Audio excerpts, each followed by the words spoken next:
Bom dia, Pernambuco, bom dia para todo mundo, para todas as regiões do nosso querido estado. Estamos aqui no projeto PE no Enem, para você colocar os seus dois pés na universidade. Eu me chamo professor Arthur Costa, sou professor de Biologia e hoje a gente vai tratar de um tema extremamente importante para todos os seus vestibulares. Se você está pensando no vestibular da UPE, preste muita atenção nesse conteúdo. Se você está de olho no Enem, preste muita atenção nesse conteúdo. O que a gente tem para conversar aqui hoje é de extrema relevância para as suas provas e tomara que seja também para a sua vida. Vamos falar hoje sobre o quê? Vamos falar sobre mamíferos. Por que os mamíferos são tão importantes? Porque este grupo de animal zoológico, estamos falando de um conteúdo chamado zoologia. Queres pegar teu livro para ir acompanhando? Pega lá o livro de Biologia 2, pega lá no capítulo de Zoologia e procura a página que está tratando dos mamíferos, beleza? Por que os mamíferos são tão importantes? Porque mamífero, como eu já te disse, ouça, reino animal é uma classificação taxonômica. Lembre-se desse conteúdo. Taxonomia é aquela ciência que classifica os animais. O reino animal, dentro do reino animal, existe uma divisão importante, um filo. Em que filo estão os mamíferos? Os mamíferos estão no filo dos cordados. Quem são os cordados? Somos nós. São outros animais também, peixes, répteis, aves, anfíbios. Todo esse pessoal está dentro do filo cordado. Bora lá! Reino animal, filo cordado. E agora a gente vai para a classe. Que classe nós estamos falando? A classe dos mamíferos. A classe mamália. Mamália. Provas adoram perguntar sobre a classe mamália, ok? Vamos embora. Olhe para essa imagem e perceba a importância do estudo desses caras. São os animais que têm a maior capacidade de comoção social. O que é isso? Todo mundo se interessa. Você que está assistindo aí em casa, chame seu irmão mais novo. Diga a ele, venha cá, Zezinho, olha aqui para a TV. Tenho certeza que quando ele olhar para a TV, ele vai parar. Ele vai achar interessante. Chame sua avó, chame sua mãe, chame seu pai. Tenho certeza que ao olhar para essa imagem, qualquer pessoa se sente atraída, se sente interessada por esse estudo. Por quê? Porque os mamíferos somos nós. Nós nos identificamos com essas criaturas porque nós somos mamíferos. Essa é a maior justificativa, ou uma das mais importantes para você estudar e conhecer os mamíferos. Eles caem muito em prova. São verdadeiros xodós dos elaboradores de questão. Beleza? Vamos embora. Origem dos mamíferos. Quando surgiram os mamíferos? De onde data? De onde vieram? Por onde caminharam? Ao longo da evolução, os mamíferos. É importante que você entenda. Ouça, a Terra, o planeta Terra, ele tem, segundo a ciência, 4,5 bilhões de anos. Eu vou repetir. Pode ser que você não tenha escutado bem.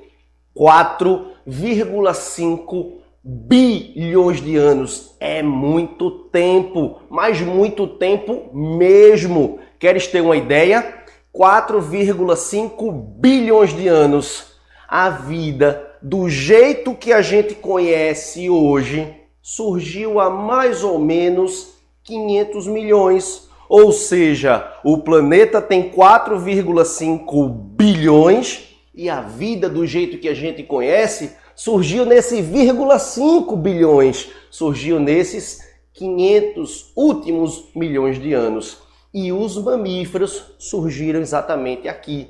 Surgiram, olha para cá, para essa imagem, a partir de pequenos animais chamados insetívoros. Insetívoro, voraz por insetos, comedores de insetos, devoradores de insetos. Perceba, um mamífero ancestral surge e dele partem morcegos para voar, partiram gatos com garras para capturar as presas, cães, elefantes, rinocerontes, baleias que voltaram para o ambiente aquático, porcos, camelos, girafas, cavalo, coelho, macacos, primatas. Todos os mamíferos partiram de um único ancestral em comum. É fundamental que você entenda o assunto de hoje com uma cabeça voltada para a evolução, com uma cabeça antenada com as ideias evolutivas. Estude sempre zoologia com um viés evolutivo, fica muito mais fácil de você entender. Se você souber que os mamíferos todos partiram de um único ancestral, facilita demais tua vida, porque você vai entender que as características deles são compartilhadas, são características que você encontra no grupo todo, são características que você vê em um e vê também no outro, porque eles são parentes próximos, eles foram formados a partir de irradiação. Eles partiram de um único ancestral e irradiaram para a evolução. E quando isso aconteceu, lembra da história do planeta com 4,5 bilhões de anos? Lembra dessa história? Olha que figura sensacional essa daqui. A formação da Terra data de 4,5 bilhões de anos. Formou a Terra durante muito tempo. O que existia na Terra era oceano primitivo, o que existia na Terra eram muitas rochas e vida nenhuma.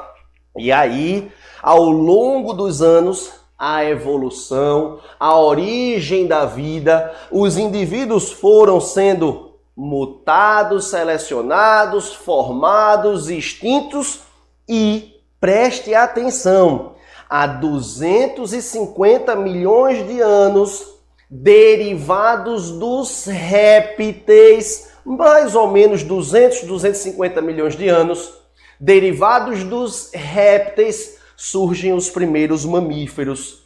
Na era mesozoica surgem os mamíferos. Os mamíferos surgem e não surgem como protagonistas do planeta. Os mamíferos surgiram como coadjuvantes. Quando nós surgimos, entenda quando eu digo nós, entenda o nosso ancestral, os nossos ancestrais, os mamíferos que deram origem a gente, não a gente, beleza? Então, nossos ancestrais eram coadjuvantes. Os grandes protagonistas do planeta desse período eram os répteis. A Terra era dominada por répteis. Os mais bem adaptados àquele período eram os répteis. E os mamíferos passaram um bom tempo como coadjuvantes. Surgiram as aves depois dos mamíferos. Com o declínio dos grandes répteis, com essa queda dos répteis na era mesozoica, abre-se um espaço para os mamíferos. Os mamíferos dominaram a era cenozoica até chegar no período atual. Entenda a zoologia com viés evolutivo. Surgiram peixes na água. Esses peixes deram origem a anfíbios dupla vida. Um pedaço na água, um pedaço na terra. Desses anfíbios surgem répteis adaptados ao ambiente terrestre, com pele seca, que põem ovos. E destes répteis partiram primeiro os mamíferos, depois as aves. Entenda zoologia, entendendo evolução. E aí, ajuda muito se você conseguir fazer conexões no seu cérebro com interdisciplinaridade. Olhe para essa imagem aqui. O que é isso que eu estou te mostrando? Eu estou te mostrando o que a gente conhece lá na geografia de Pangeia. Pan, total, Gea, terra, Geo, terra, Pangeia, a terra total. Um dia, na era mesozoica, o planeta foi desse jeitinho aqui. Os continentes eram todos unidos e depois houve a deriva continental, a separação dos continentes. Isso explica o parentesco entre muitos mamíferos. Eles estavam juntos, todos num único continente. O continente se separa, a Pangeia se separa, dando origem aos continentes, e para cada continente desse migrou um mamífero diferente, dando origem aos grupos atuais. É extremamente interessante você estudar biologia e também geografia. Biologia com zoologia, também com evolução. O assunto sozinho é legal, mas faz muito mais sentido quando você consegue integrá-lo com outros conteúdos de outras disciplinas, inclusive, ok? Vamos agora falar especificamente das subclasses dos mamíferos. Ouça, lembre-se, recapitulando: reino animal, filo cordado, classe dos mamíferos. Agora a gente vai fatiar os grupos dos mamíferos. A gente vai olhar para cada subgrupo de mamífero. Olhe para cá. Existem 3 importantes subgrupos de mamíferos. Os chamados prototérios, os chamados metatérios e os chamados eutérios. São esses 3 os relevantes, os importantes, os nomes importantes que você precisa compreender. O que é que isso quer dizer? Olhe para mim com muita calma, cuidado, amor e carinho. Olhe para cá. Pegue a palavra. Está estudando biologia? Estude as palavras. Português é muito importante. Estudar é muito importante. Olha essa palavra. Prototério. Proto quer dizer primeiro, primitivo, primordial. E tério. Tério quer dizer útero. Útero. Ouça, os animais chamados de prototérios, eles são animais que não apresentam útero. Como assim? A gente está falando de mamífero? Tá! A gente está falando de mamífero sem útero? Tá, gente! Existem mamíferos que não têm útero. Se eles não têm útero, qual é o problema encarado por eles durante a vida? A reprodução, onde é que a mãe vai ter a sua gestação. Onde ela vai gestar o filhote? Ela não tem um órgão específico para isso. São os mamíferos primitivos, mamíferos primitivos que põem ovos. Mamíferos que põem ovos. Existem mamíferos que põem ovos? Sim, existem. Eles são muitos? Não, são raros, raríssimos. Estão lá no continente australiano. Que mamíferos são esses? Daqui a pouco eu mostro imagens para vocês. Metatérios, esses são encantadores, esses são lindos. Preste atenção. Os metatérios, quebre de novo, mais uma vez, a palavra meta. Meta quer dizer além. E tério? Tério você já sabe.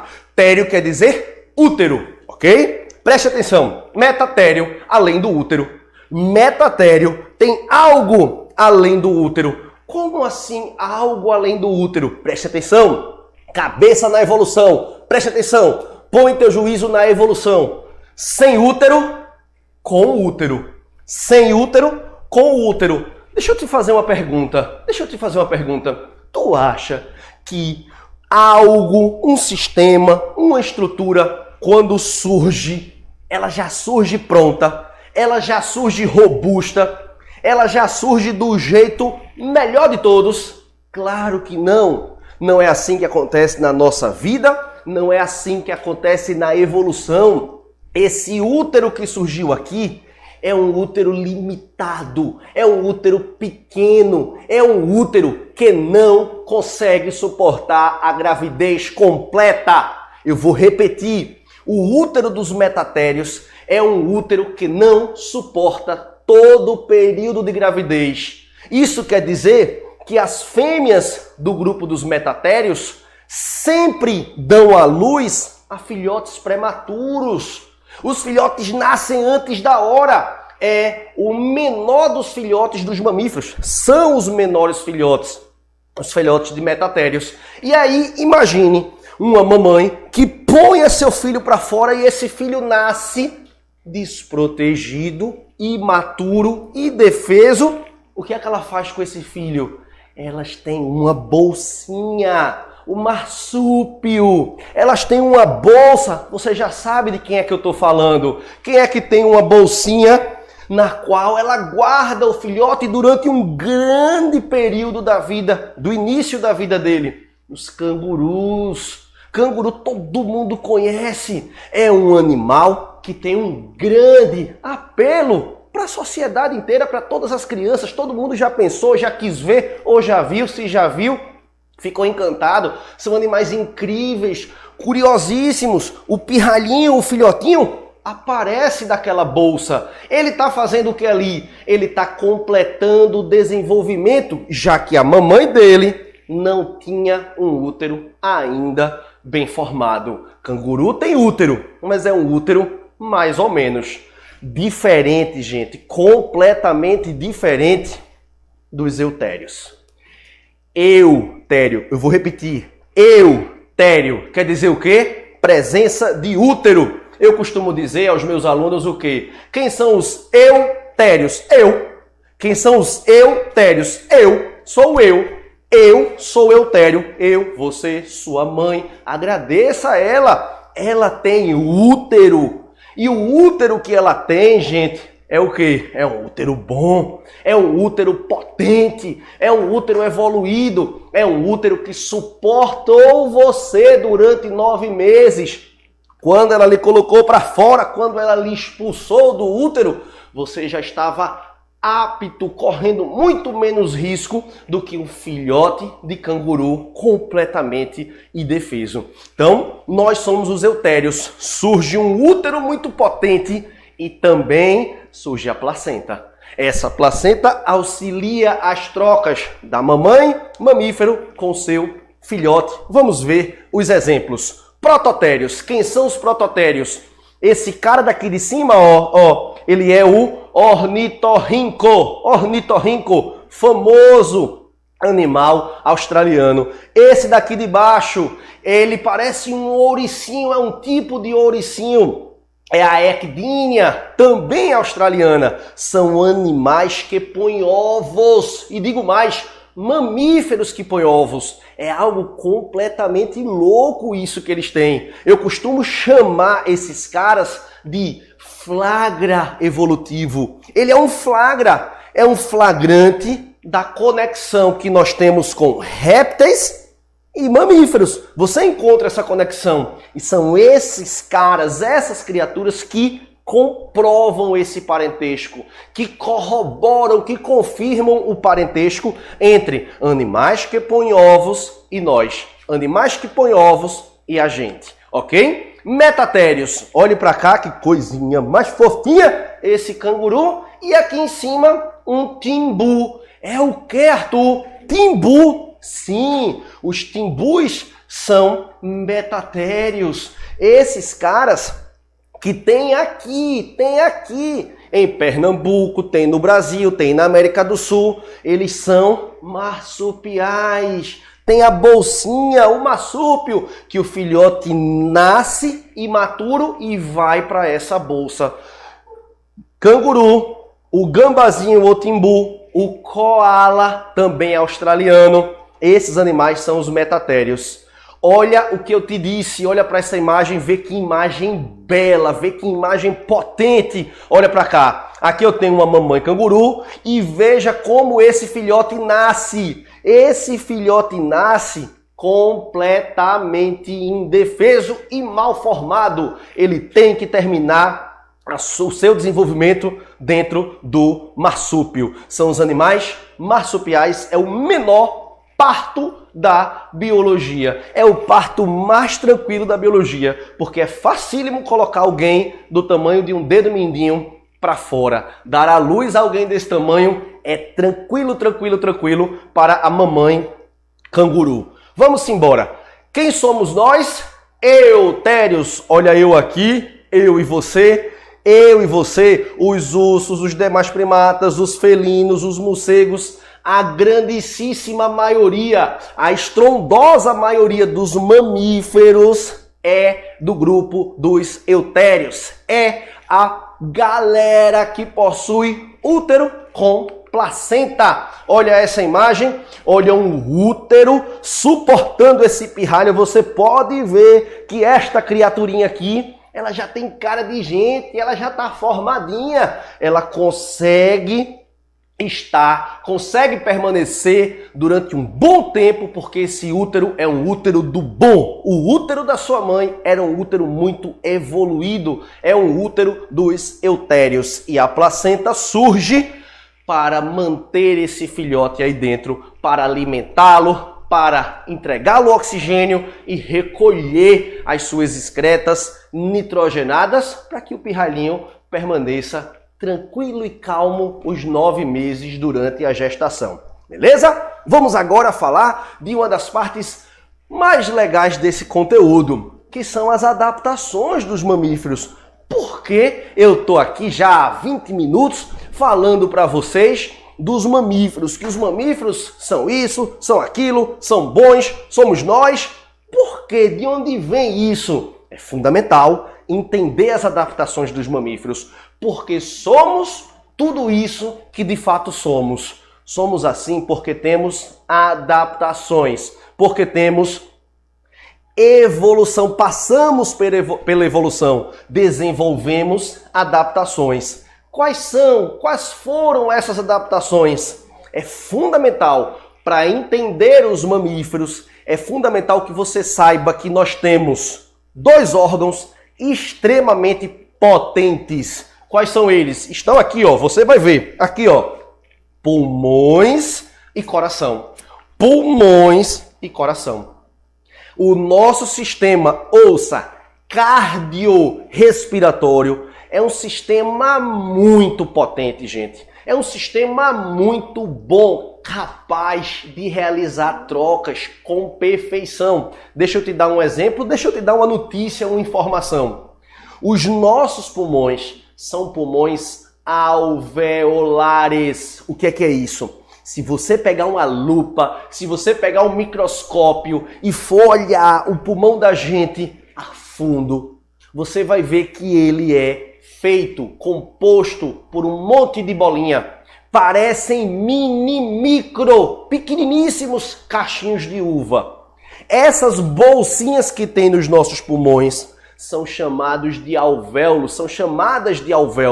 O nosso pulmão é um pulmão alveolar. E de tanto alvéolo que a gente tem, se a gente conseguisse pegar todos esses alvéolos e juntá-los para cobrir o chão, sabe o tamanho que seria possível de cobrirmos? O tamanho equivalente a uma quadra de tênis. É muita superfície. O nosso pulmão tem uma superfície gigantesca de contato com o ar. Olha para cá, ó. Coloquei o ar para dentro. Estou colocando o ar para dentro e esse ar está entrando dos meus alvéolos, está seguindo para o meu sangue. Chegou no sangue. Ao chegar no sangue, ele é bombeado por um coração muito potente. O nosso coração é um coração tetracavitário com 2 átrios e 2 ventrículos. 2 átrios e 2 ventrículos que bombeiam o sangue sem misturar o sangue rico em oxigênio e o sangue rico em CO2. Eles não se misturam. O coração da gente pega o sangue com CO2 e joga para o pulmão para expulsar esse CO2 para o ambiente. O coração da gente pega o sangue que veio do pulmão e joga para o corpo para distribuir esse oxigênio para o corpo. Preste atenção, você come comeu um pedaço de pão, comeu uma banana, comeu alguma coisa, alimento, glicose, foi para o seu trato digestivo, foi digerido e absorvido. E a tua respiração joga oxigênio para as tuas células. Presta atenção. Digestão boa, coração bom, respiração boa, sistemas muito potentes entregam muita glicose e muito oxigênio para as nossas células. Glicose mais oxigênio, ao chegarem nas nossas células, elas reagem dando o quê? CO2, água e ATP. Eu vou repetir.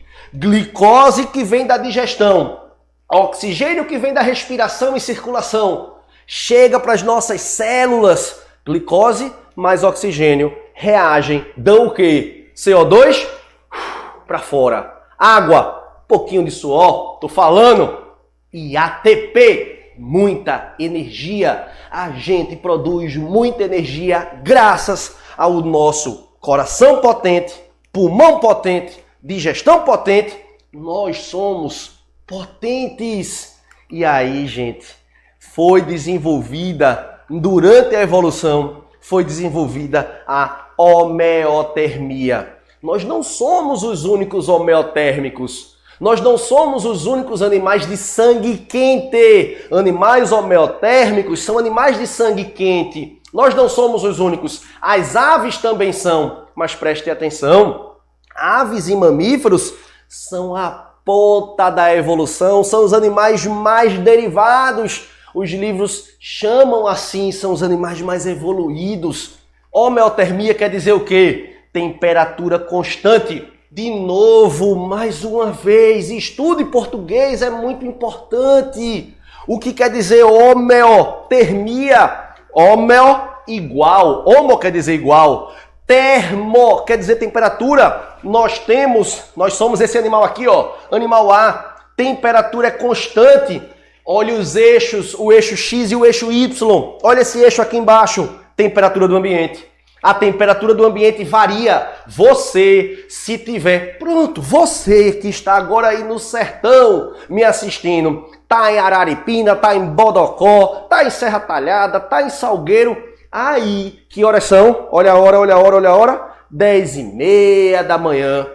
10h30 da manhã, o sol tá começando, ó, a pegar. Concorda?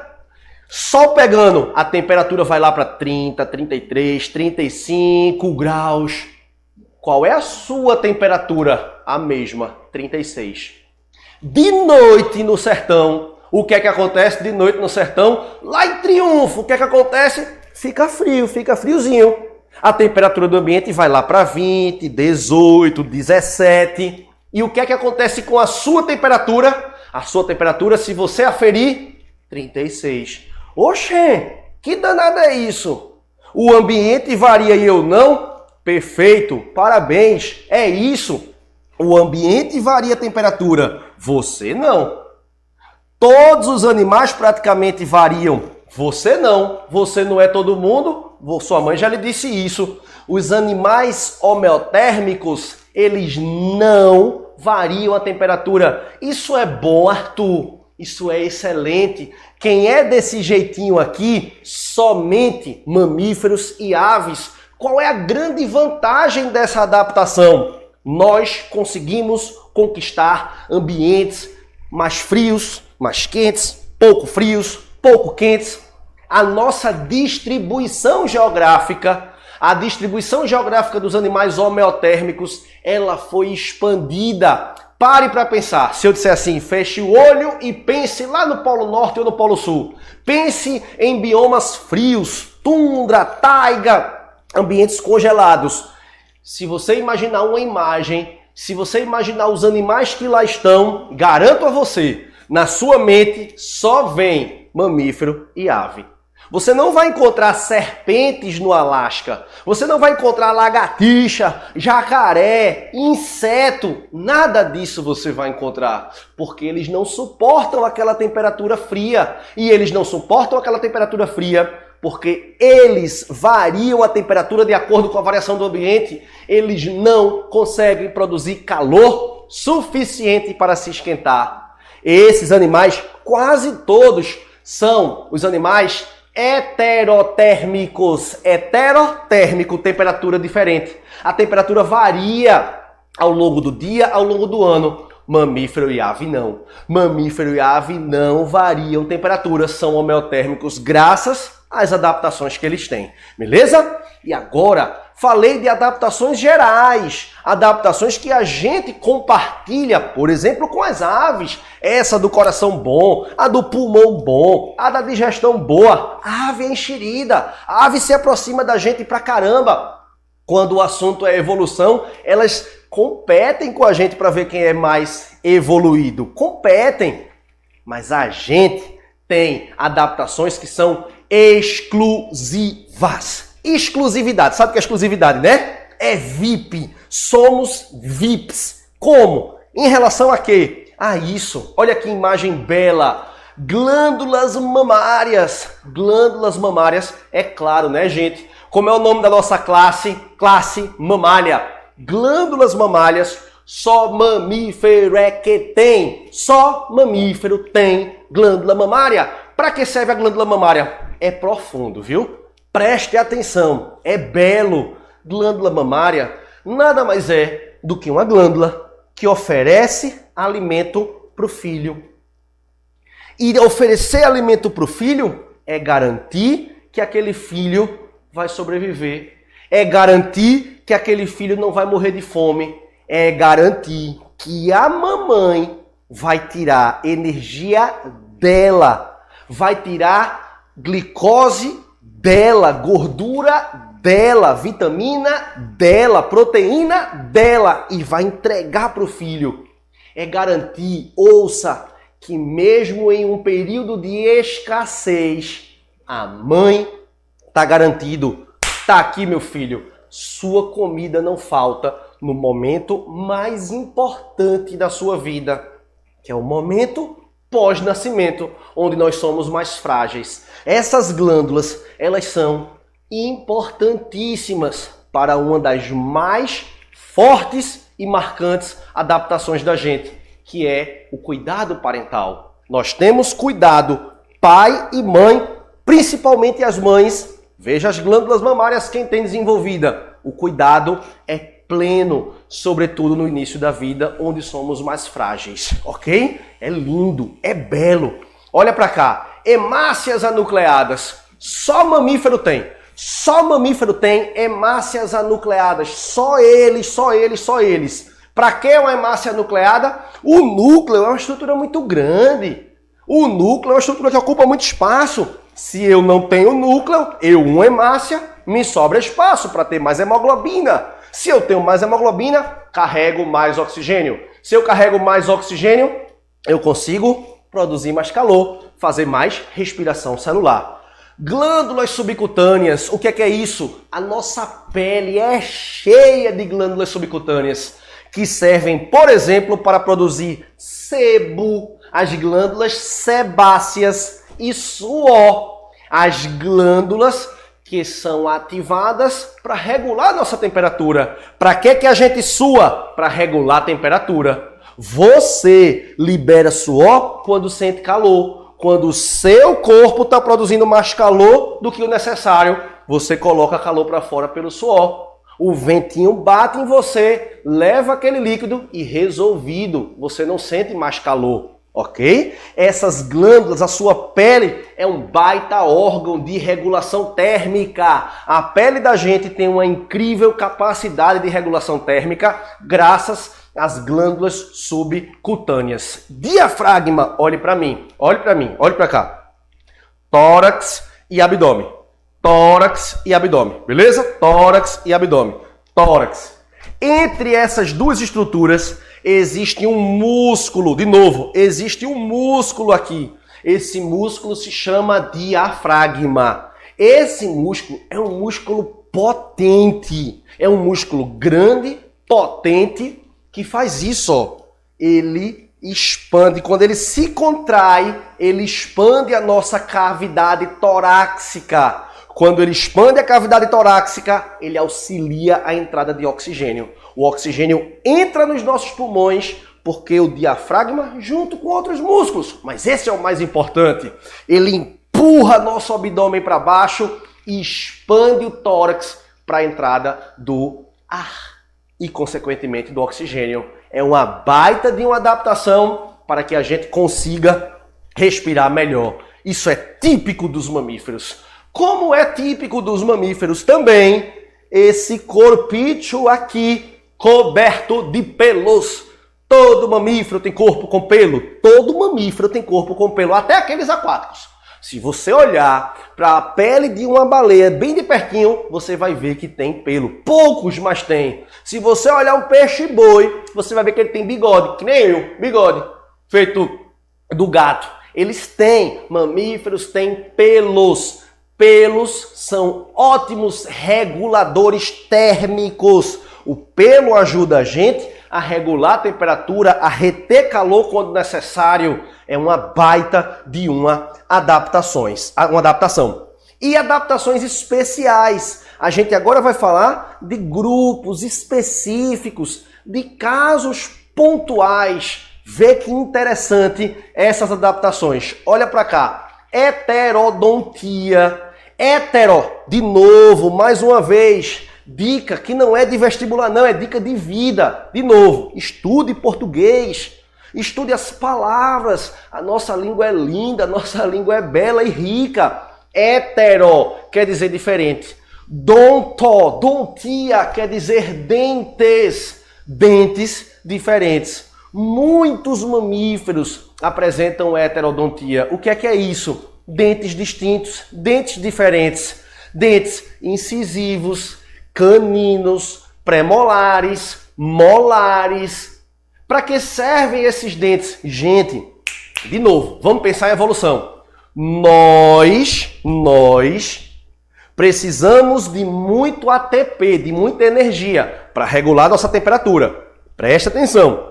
Se a gente precisa de muito ATP, é importante que as nossas células recebam muito oxigênio. Você já aprendeu. Tem o diafragma para ajudar a respirar, tem um pulmão com muita superfície, tem um coração que bombeia sangue de um jeito perfeito. Nós temos muitas adaptações fisiológicas, ok? Só que tudo isso que eu falei até agora é para aumentar a entrada do oxigênio e para aumentar a quantidade de comida, para aumentar a diversidade do cardápio da gente. Ouça! Quem tem dentes diferentes, por exemplo, feito você, come mais, come melhor, inicia de um jeito melhor a digestão. Quer ver? Vamos comigo, preste atenção. Eu sei que tem gente fazendo isso agora. Tem gente agora assistindo aula com um pão na mão. Um pão na mão. Pegue esse pedaço de pão. E se eu disser a você assim, ó, morda, você vai fazer isso, ó. Pegá-lo com esses dentes. Você vai usar os incisivos para cortar. Incisivos servem para cortar. Agora imagine, daqui a 1 hora, 1h30, 2 horas, você vai almoçar. E imagine que a sua faca caia no chão. E que você está em algum lugar que não quer pegar a outra faca na cozinha, sei lá o quê. E aí tem um pedaço de carne no seu prato. Como você está em casa, isolado, de quarentena, não tem ninguém lhe vendo, você vai pegar esse pedaço de carne e vai fazer isso, ó. Pense no pedaço de carne, sem faca, sem ninguém estar olhando. Aí você faz isso, ó, e puxa. Instintivamente, você posiciona a carne aqui, ó, nos seus caninos. Os caninos servem para furar, para rasgar, para quem tem digestão, para quem faz na sua alimentação a ingestão de carne para rasgar. E os pré-molares e molares são esses dentes que estão aqui, ó, na lateral, mais para trás. O que acontece? Presta atenção, de novo, na hora do almoço, pegue uma batatinha frita, instintivamente, material vegetal, instintivamente você pega essa batatinha e faz isso, ó, você joga ela nessa posição, nesse sentido, lá atrás nos dentes. Ninguém pega a batatinha e fica feito um rato roendo, fazendo isso. Ninguém. Você pega a batatinha e joga lá atrás para amassá-la. Ela precisa ser amassada somente. Incisivos para cortar, caninos para perfurar, molares e pré-molares para amassar. A gente varia o cardápio. A gente consegue ter um cardápio muito mais amplo. Quem come mais, ingere mais caloria. Nós temos adaptações para ingerir caloria, para fazer respiração. Nós somos mamíferos muito bem adaptados. E os animais ruminantes? Quem são esses caras? Preste atenção. Eu vou te contar um segredo. Ouça. Se a gente estudar o trato digestivo dos mamíferos, é importante estudar, você vai ver que existem dois tratos digestivos diferentes. Existem duas estruturas diferentes. Os mamíferos que são carnívoros, olha o nome, carnívoro, voraz por carne, comedor de carne. Eles têm um trato digestivo curto. O trato digestivo dos animais carnívoros, ele é pequenininho. Vamos lá. É só imaginar um guepardo, é só imaginar um gato, um felino. Eles têm o abdômen deles bem magrinho, bem fininho. O intestino deles não é muito longo. O estômago deles tem um tamanho limitado. Eles são fininhos da cintura, são carnívoros. Comem numa quantidade menor de alimento comparado a um herbívoro. Comem menos em volume, porque o alimento que eles põem para dentro é um alimento hipercalórico, é um alimento que já dá muita caloria. Então, eles têm uma cinturinha mais fina, vamos dizer, dessa forma que você entende bem. Já os herbívoros, pense em uma capivara. Olha o tamanho da barriga dela, o buchão. Pense num cavalo, tá lá para dar barriga. Pense numa vaca. Tá lá para dar barriga, por quê? Porque são herbívoros. Se são herbívoros, comem material vegetal. Herbívoro, comedor de ervas, comedor de mato, comedor de capim, comedor de planta. Herbívoros. Esses animais têm um trato digestivo gigantesco, imenso. Por quê? Porque eles não conseguem digerir a celulose que eles ingerem. Peraí, deu um tilt agora aqui. Como é que esses caras comem mato? Esse mato, essa planta, esse vegetal tem célula vegetal, que tem parede celular com celulose. E eles não conseguem digerir essa celulose? Exatamente isso. É exatamente isso, eles não digerem a celulose. E como assim eles não digerem? Para que eles comem? Eles comem porque no trato digestivo deles, olhe para cá, aqui é a vaquinha, tá aqui o estômago gigantesco, o abdômen gigantesco delas. Quando essas vacas comem, olhe com todo cuidado, veja, o capim entra pela boca da vaca, passa pelo esôfago e cai numa estrutura chamada de rumen, imensa. Tem livro que chama de pança. É uma bolsa gigantesca. Nessa bolsa, no rumen, existem bactérias. Bactérias que produzem a enzima que destrói a celulose. O nome dessa enzima? Celulase. Celulase. Essas bactérias que estão aqui, ficam aqui, moram aqui, vivem aqui, não prejudicam a vaca. Muito pelo contrário, elas ajudam a vaca. Ajudam como? Na digestão. Auxiliam a digestão. Auxiliam essa digestão produzindo celulase, já que a vaca não produz, herbívoro nenhum produz, vertebrado nenhum produz, você não produz, ninguém consegue, dos que a gente estudou hoje, consegue produzir celulase. Aí a vaca faz um acordo. A vaca vai lá e faz assim, aperta aqui minha mão, por favor, bactéria. Vamos fazer um acordo ecológico? Vamos fazer uma relação, estabelecer uma relação de mutualismo, ajuda mútua. As bactérias que vivem no trato digestivo da vaquinha, que é um ruminante, elas realizam uma relação ecológica obrigatória, que é boa para todo mundo, é boa para a vaca, é boa para a bactéria. A vaca ganha porque digere a celulose e a bactéria ganha porque ganha alimento, já que ela digere a celulose. Aí, Olha o que acontece. Lembra que o nome é ruminante? Ruminante é de ruminar. Ruminar é isso, ó.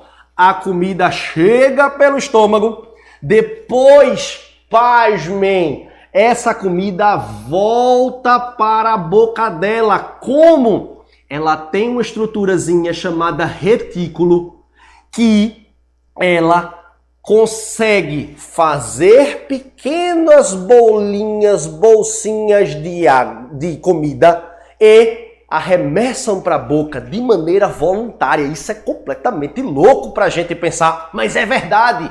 Elas colocam comida para a boca de volta. Essa comida ela é ruminada. Colocou na boca do bicho. Colocou na boca do bicho. O que é que acontece?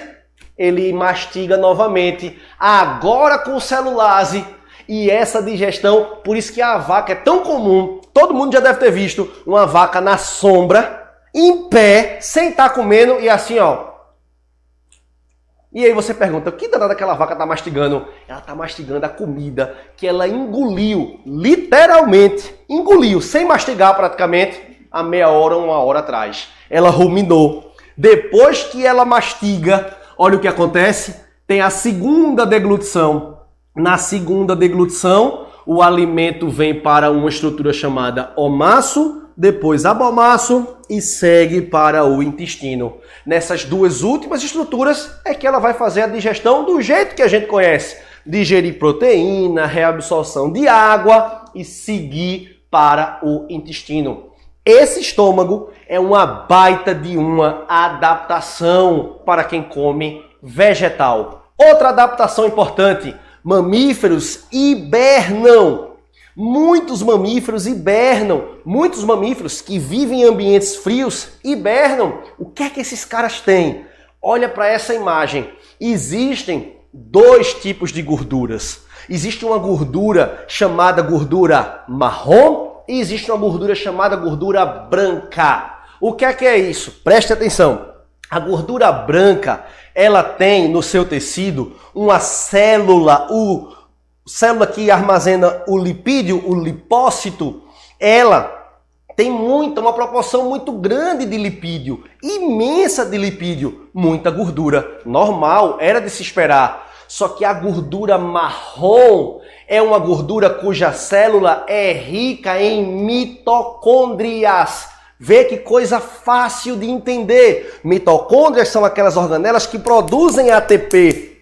A gordura do urso é uma gordura que armazena lipídio. Sim, é uma célula que armazena lipídio, mas é uma célula que armazena, que tem também o quê? Mitocôndria. Aí durante a hibernação, essas mitocôndrias, ó, queimam esse lipídio. Para quê? Para o urso acordar? Não. Para ele ter atividade? Não, ele está hibernando. Isso serve para ele se aquecer.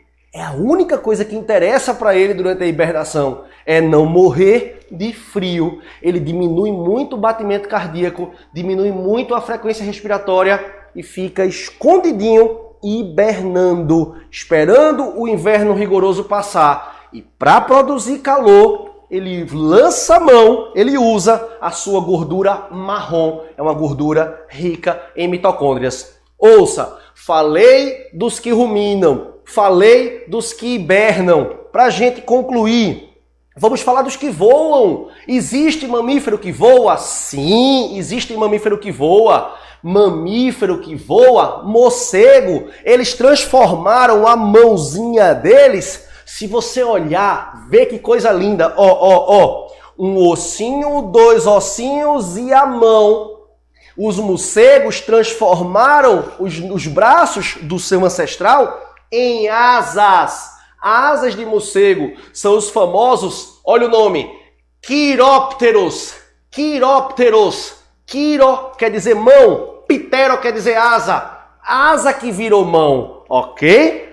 E, por fim, falamos dos que ruminam, dos que hibernam, dos que voam e agora vocês, os que estudam. Isso é uma baita de uma adaptação. Nós estamos sendo colocados à prova com essa pandemia. Nós estamos sendo colocados à prova com esse distanciamento. Estude, gente. Esse foi o nosso recado de hoje, a nossa aula de biologia. Espero que tenham gostado. Qualquer coisa, procure a gente, minha rede social, professor.arturcosta, estou à disposição. Um beijo, bons estudos e tchau!